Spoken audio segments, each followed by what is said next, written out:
Let us pray. Father in heaven, you alone are worthy of all our praises. We come together and raise our voices in praises for your wondrous works in our lives. Accept our thanksgiving in Jesus' name. All other gods are the works of hands. You are the only living God. Come and manifest yourself in our midst today. We know in your word that without you, we can do nothing. Come and empower us to do great things for you in Jesus' name. Amen. Please join me in the call to worship. We come to worship and praise our God and to learn more about the wonders of our God. How great and wonderful is our compassionate God. We come with ears and hearts open to God, ready to discover more of God's mysteries and miracles. How generous and caring is our unchanging God.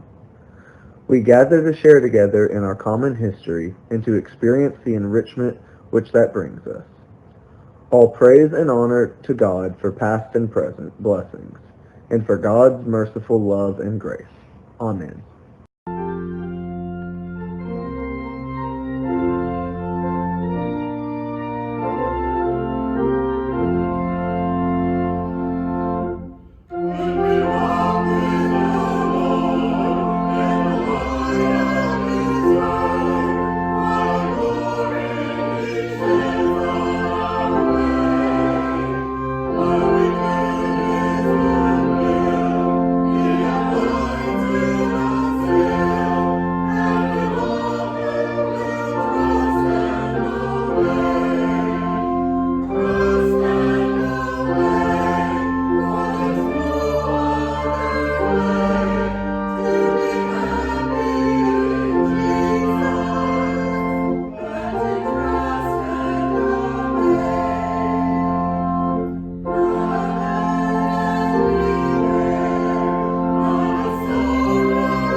Give ear, O my people, to my teaching. Incline your ears to the words of my mouth. I will open my mouth in a parable. I will utter dark sayings from of old, things that we have heard and known, that our forebears have told us. We will not hide them from their children, but tell to the coming generation the glorious deeds of the Lord, the might, and the wonders God has wrought. The Ephraimites, armed with the bow, turned back on the day of battle. They did not keep God's covenant, but refused to walk according to God's law. They forgot the deeds of the Lord, the miracles that God had shown them. The Lord wrought marvels in the sight of their forebears, in the land of Egypt, in the fields of Zoan. The Lord divided the sea and let them pass through it, and made the waters stand like a heap. Led them with a cloud in the daytime, and all the night with a fiery light.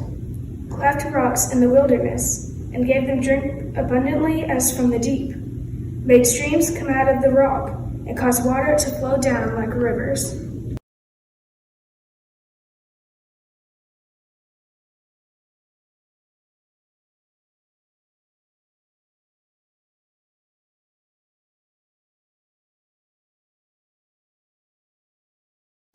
God of infinite patience, just as Moses was worn down by the complaining of the Israelites, so you must tire as we pray for things we want and do not do it, and not the things that we need. As we give our gifts to empower your church, help us to see the things that really matter, places where you can provide for others in need, and depend our trust in you to take care of us. This we pray in the name of Jesus. Amen. Praise God from whom all blessings flow. Praise Him, all creatures here below. Praise Him, all mighty heavenly hosts. Praise Father, Son, and Holy Ghost. Amen.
Israelite community broke camp and set out from the Sin desert to continue their journey, as the Lord commanded.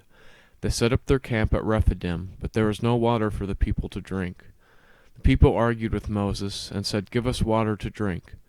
Moses said to them, "Why are you arguing with me? Why are you testing the Lord?" But the people were very thirsty for water there, and they complained to Moses, "Why did you bring us out of Egypt to kill us, our children and our livestock with thirst?" So Moses cried out to the Lord, "What should I do with this people? They are getting ready to stone me." The Lord said to Moses, "Go on ahead of the people and take some of Israel's elders with you. Take in your hand the shepherd's rod that you used to strike the Nile River and go.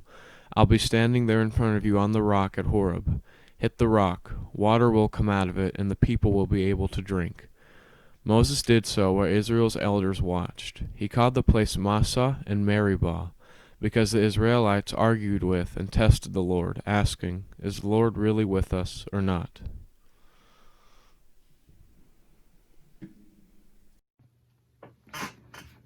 Good morning, friends. I'm Pastor Melanie Tubbs. I want to welcome you to worship with us today. I know that you've been enjoying our youth who have been leading us in worship today. I want to say thank you again to those who led Anne and Artis and Mark, who were liturgists last week in our service. And I would want to encourage you, if you watch us from afar, I would love to include you in our worship service. Feel free to email me anytime about helping us and planning worship. Let us go to God in prayer. Dear Holy God, as we come to you this morning, I just ask that your Holy Spirit would surround and comfort and embrace and encourage and empower all of those who have made time to join us here in your name. I lift them up. I give you the glory. Dear God, in this specific moment, I ask that either through me or in spite of me, you will illuminate your word today. It's in your holy name I pray. Amen. I'm having one of those weeks. Even this morning, I'm fighting a headache. I think it's probably mostly because the weather's changing, but I've been tired and just kind of down. Last week, we talked about manna. We talked about what is it? What was the stuff that God sent to sustain the Israelites in the desert? And as we journey through the month of September, and we've been in this sermon series of Through the Wilderness, this week we come to water. Not water to pass through or be immersed in or even to have sprinkled on us, but water to drink and to sustain us.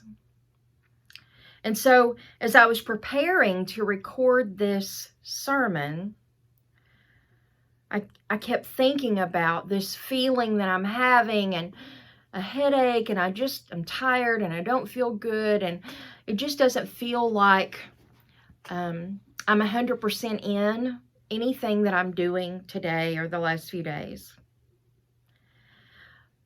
This scripture is about faith in God.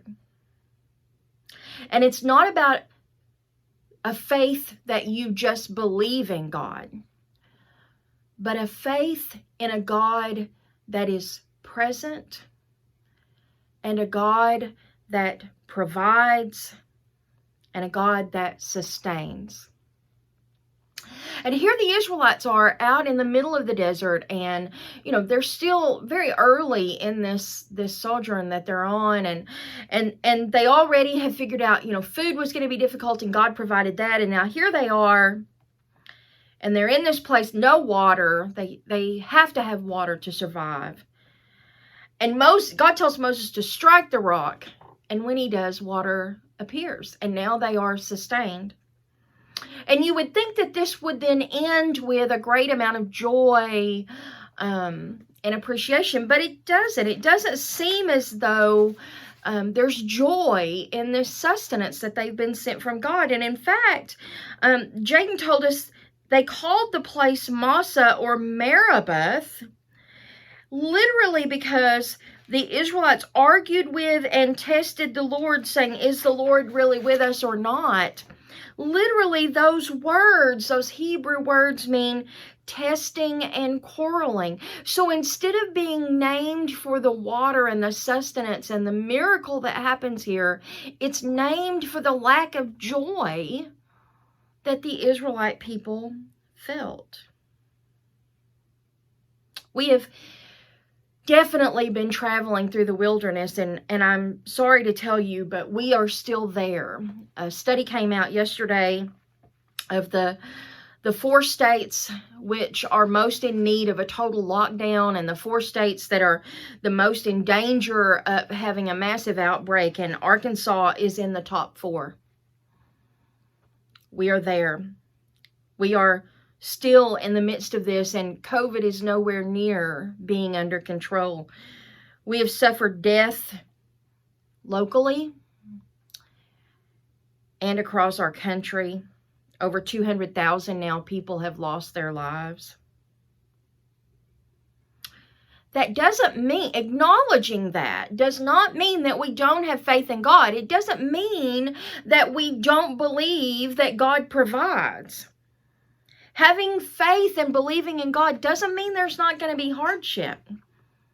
My congregations, those who have sat with me, especially in Bible studies, know that I teach that all the time. There's nowhere in the Bible that says that believing in God or being a Christian means there won't be hardship. What it means when you believe in a God that provides and is present is that you will focus on the possibilities, and you will embrace the possibilities rather than focusing on the scarcity. We are to strike the rock even when we just see a wall. We are to strike the rock even when we feel alone. We are to strike the rock even when we're scared, and strike the rock even when all seems lost. We are to let the water flow. And as I thought about all of this and tried to decide how I wanted to talk about this with you today, I kept thinking about our baptismal covenant. Many of you watching have been baptized or are members of a church. And in the United Methodist Church, when we are baptized, we make a covenant. The person who is being baptized or being entered into membership in the church makes the covenant, and the congregation makes the covenant and renews their covenant every time a new person is baptized into the church. And when that happens, the pastor says, on the behalf of the church, the whole church, I ask you. And then the person coming to be baptized and to be made a member answers yes to the following things.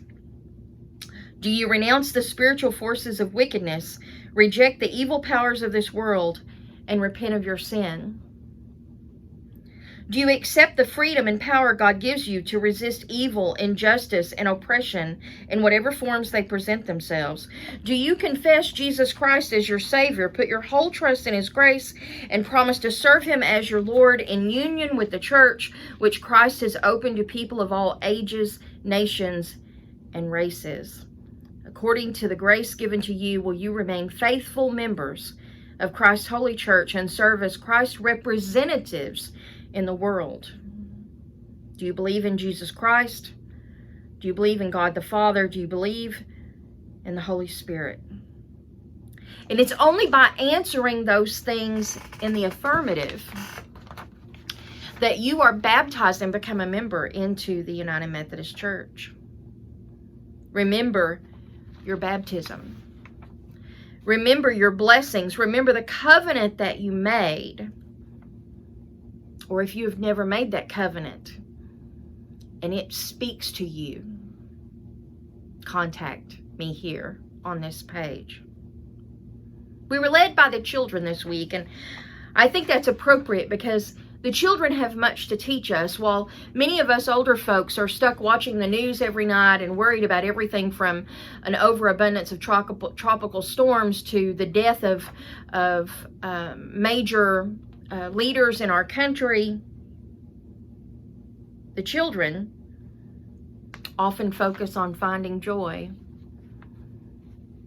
If you want to see adaptation and focusing on the positive, just look in at a 2-year-old who's had fever for 3 days but finally feels like sitting up enough to play with a toy. You know they feel terrible. They will focus on the little bit of joy that they can have rather than on the bad that they feel. Children are about loving and accepting. Do you only believe in a God who gives you what you want when you want it? Do you only believe in a God and apply yourself to church if things are going exactly the way you want them to go and you get your way? Or are you ready to strike the rock? Are you ready to stand in front of a wall of rock where things seem hopeless and you don't know the answer and you can't imagine that there's anything joyful around because it just looks devastating? Are you ready to stand in front of that wall and strike the rock? And by doing so, believe that God is present and that in the midst of all that is happening and all the devastation and all the hopelessness and all the yuck that you may feel, that if you strike the rock and you believe, whatever God gives, even though it might not be what you asked for and it might not be what you thought you needed, but whatever God gives, whatever springs forth from that rock, will be abundant grace and will be evidence that God is with us and present and ready to work through us, if only we will believe. May you be empowered to do so. And may you know that you are not doing it alone. We have made covenant to stand together. In the name of the Father, and the Son, and the Holy Spirit. Amen. God of patience, your people grow weary. We complain and question. We put you to the test. Our mouths say yes, but our deeds say no. When we wander off your path, when we fail to follow through on our good intentions, when we give our attention to trivial things, gently call us back to you. Empty our hearts of anger and pride. Empty our souls of greed and selfishness. Empty our minds of envy, doubt, and mistrust. As you poured out your very self through your beloved Son, pour your Spirit into our hearts today. Forgive us our wrongdoing. Reclaim us with your love. Friends, hear these words of assurance. Friends in Christ, our God is patient, steadfast, and understanding. Christ hears our cries of repentance. The Lord knows our hearts, inside and out. The one who created us promises to care for us, even when we turn away. Hear these words of forgiveness. Be strengthened to walk as disciples and trust in God's mercy. In the name of the Father, and the Son, and the Holy Spirit. We are not alone. We live in God's world. We believe in God, who has created and is creating, who has come in Jesus, the Word made flesh, to reconcile and make new, who works in us and others by the Spirit. We trust in God. We are called to be the church, to celebrate God's presence, to love and serve others, to seek justice and resist evil, to proclaim Jesus crucified and risen, our judge and our hope. In life, in death, in life beyond death, God is with us. We are not alone. Thanks be to God. Amen.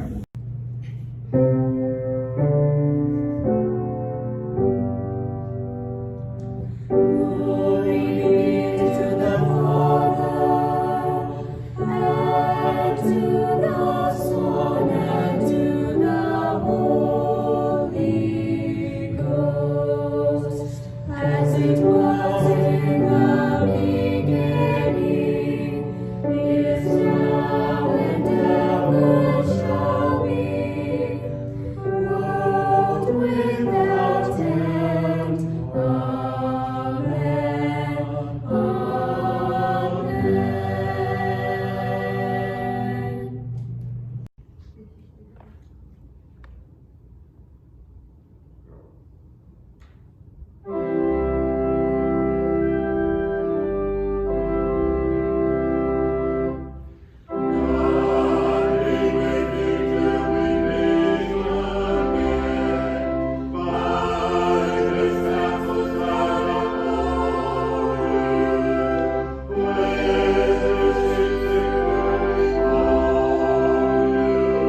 Remember, friends, the church is not closed. You have been sent forth to be the church. So go, speak the teachings of Jesus Christ. May the grace of God be on your lips and the power of the Holy Spirit be in your heart. In the name of the Father, and the Son, and the Holy Spirit. Amen. Surely the presence of the Lord is in this place. I can feel his mighty power and his grace. I can feel the brush of angels' wings. I see glory on each face. Surely the presence of the Lord is in this place. Bye guys, love you.